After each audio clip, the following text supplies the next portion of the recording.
Oh, my poor little Jetta. See the tire tracks from where the Jetta sat all winter, the broken subframe. Finally drug it on the concrete pad. I guess I'm going to change the subframe this weekend. Maybe we'll put it on the road. Need a winter beater. It's a little bit too salty on the Canadian roadways to be driving this. Oh, my beautiful assistant has got most of the bolts out of the subframe. I broke one, so I guess we're going to cut the ear off the subframe and see if we can spin out that bolt.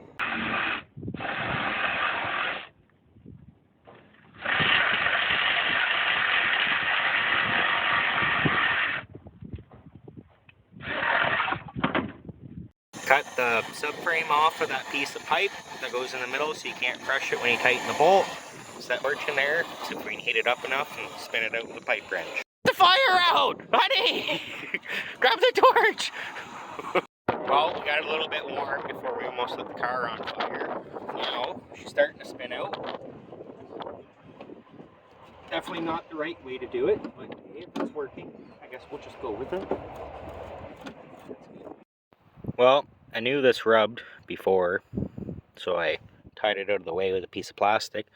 But today I was picking at it with my fingernail. Apparently this is why it won't start. It's like half engine oil, half diesel fuel. Well, spat and sputter a little bit, changed fuel line. Hasn't ran in maybe 4 months. Dirty old Volkswagen cold start.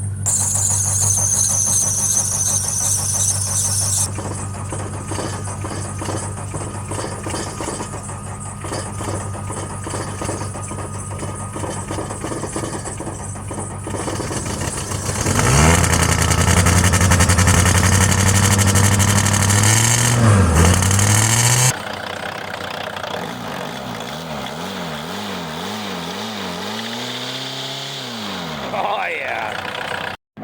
Oh, the Jetta's alive again. Time for some more ditch banging. Oh, she just loves the corn stalks. Oh, low as boy. Oh, I might have gotten a little fender bender at 5 o'clock in the morning. Over there in the driveway. I'll fix it a little bit better when I got more time. But I got her pounded out most of the way. This rad leaked before. I pinched the tank on a little bit better. I did a little bit of field bombing. Leaks a little bit worse. You can see the coolant coming out there. Fit the BBS rims. They look awesome. Just they don't hold air for very long. So I guess we're going to change the rad, put the winter tires on it. A few other little things I got to tidy up and then bring it in for safety.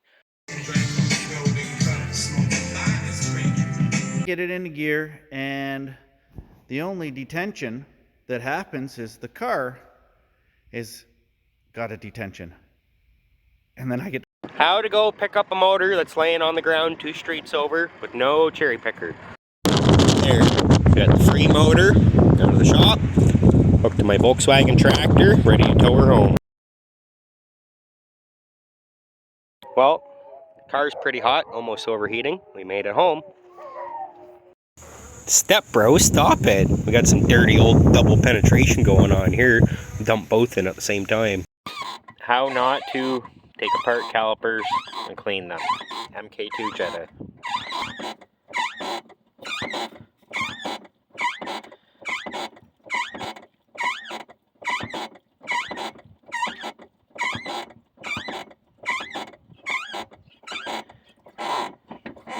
Okay.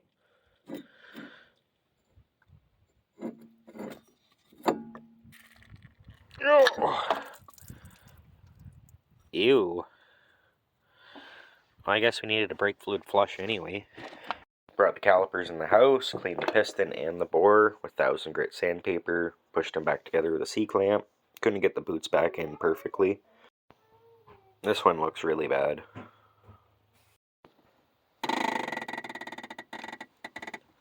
Do it again. 1, 2, 3, holding. Okay. 1, 2, 3, holding. Are your legs getting tired? No. Okay. Let go. No. Okay. Well, I tried to do the right thing and just order new calipers for my Jetta. The local parts stores can't really get mk2 Jetta parts. I got a Volkswagen guy that's not really familiar with mk2s, mostly 4s and 5s and whatever, newer stuff. He got me calipers. They're wrong. So I took the old ones, cleaned them, put them back together. They don't seem to be leaking. They seem to be applying and releasing. Hopefully it works. I got Junior to help me bleed the brakes. Should be good to go now. I know it's not the right way to do this, but I'm sure a lot of people are like in third world countries, this is how they get their calipers unstuck, take them apart, clean them, put them back together. It's kind of the spirit of the mk2, being most of the cars are in Russia and Europe and where people don't have all the money to fix it. I bet you a lot of people have done this. Hopefully it works out okay, and if it doesn't, I guess in the next video you'll see me changing calipers again. I have another set and a half that could be taken apart and cleaned, put back together. So I think 2013 is about the time this Jetta came off the road. I used to live in Burkesville, Ontario.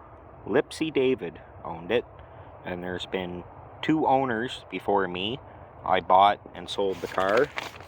Bought it for $750, sold it for $1,000. I bought it back for $1,000 after a few $100s of ball joints and lowering springs were installed. When I bought it back, the original motor was taken out and they had an mk3 engine in it. I got it back with no bolts, both the original motor back in. It's kind of cool. 93. I got all the services dating back to 1990 when it was new. Here's 90. Every single oil filter it's ever had. Timing belts were all done on time. Everything. Apparently this tired old 1.6 has even had a head gasket. 2002 it had a clutch. 2001 injection pump glow plugs. Well, they even charged the AC in 2000. 2009 service records end.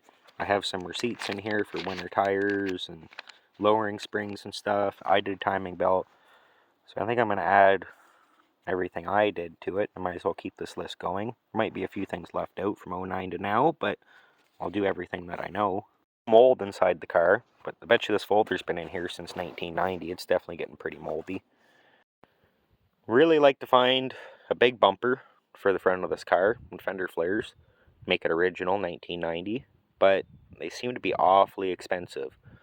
So I think the next video of the Jetta, you're going to see the side skirts come off, rear fender flares come off, big bumper come off the rear, a little bit of body work done, and convert the rear to small bumper. Thanks for watching. If you could like and subscribe, maybe share the video, help me grow my YouTube a little bit, that'd be awesome.